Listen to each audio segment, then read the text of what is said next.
2008 की घटना होगी। 2008 में ही अपने यहाँ तुलसी पीठाधीश श्री जगत गुरु राम भद्राचार्य जी का आगमन हुआ था। भिंड जिला में पहली बार खनिता की पावन भूमि में आए। तो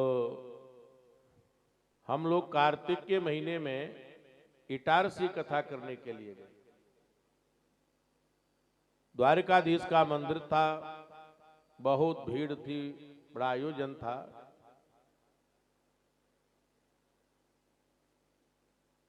रौन के व्यास जी थे, वो उस कार्यक्रम के अध्यक्ष थे। तो हमारे मन में भाव आया कि नर्मदा का तट है, नर्मदा पास में ही होशंगाबाद में नर्मदा है।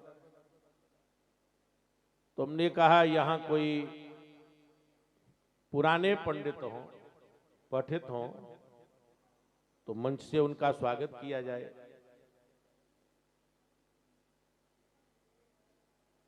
तो 5-6 महापुरुष जिनकी उस समय अवस्था थी 80 साल की, 85 साल की, 75 साल की, उन्होंने 5-7 महापुरुष बुलाए। ध्रुव चरित्र की हम उस दिन कथा कर रहे थे। तो एक पंडित जी, धर्म सम्राट स्वामी कृपात्री जी का नाम हमने मंच से लिया। तो बड़े वो प्रभावित हुए।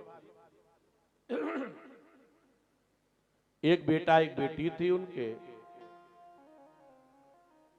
शाम के समय हमारे आवास पर आए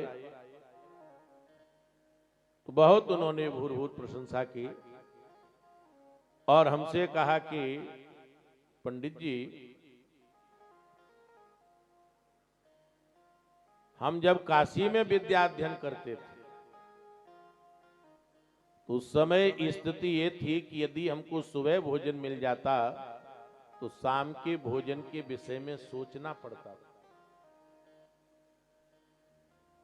सिंधियों के अश्वमेध घाट पर जब लंगर चलते तो कई बार लाइन में लग करके हमने वहां पर प्रसाद पाया। कई बार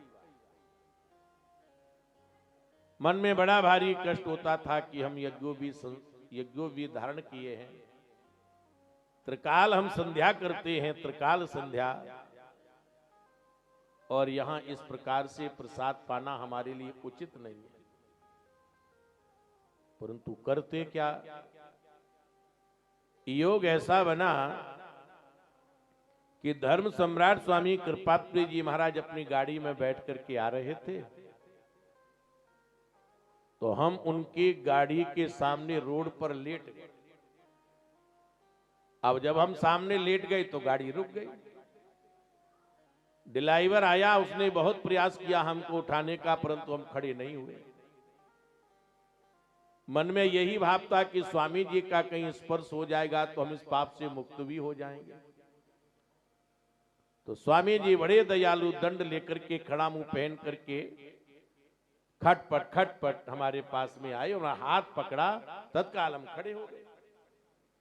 श्री चरणार बिंदों में हमने अपना सिर उनके में रख दिया, पटक दिया, और हम फपक करके रोने लगे। तो उन्होंने कहा कि विप्र, तुमको कष्ट किस बात का है? तो हमने ये अपनी संपूर्ण घटना बताई। तो उन्होंने कहा कि आज के बाद आप हमारे स्थान पर जहां हम निवास करते हैं वहां तुम नित्य दोनों समय पंगत करना। तो उस समय काशी में ये स्थिति थी। परंतु महाराज, वृंदावन की में आज तलक कोई व्यक्ति रात्रि को भूखा नहीं सोया, क्योंकि यहां वृषभान सुता राधा रानी कभी भूखा सुलाती ही नहीं है। पिता से ज्यादा दया माता के हृदय में रहती है। इसीलिए पुत्र कुपुत्र हो सकता है, परंतु माता कुमाता नहीं होती। तो ये यहाँ की अधिष्ठात्री हमारी श्री राधा रानी है। तो श्रेयत इंद्रामा ने, लक्ष्मी ने आकर के यहां पर डेरा डाल दिया है।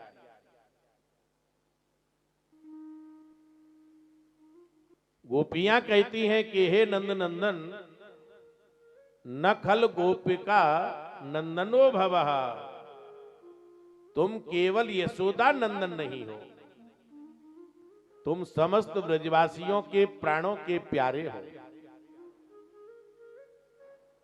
एक के नहीं, समस्त ब्रजवासी, जितने ब्रजवासी हैं उनके प्राणों के प्यारे आप हो। क्या कहा।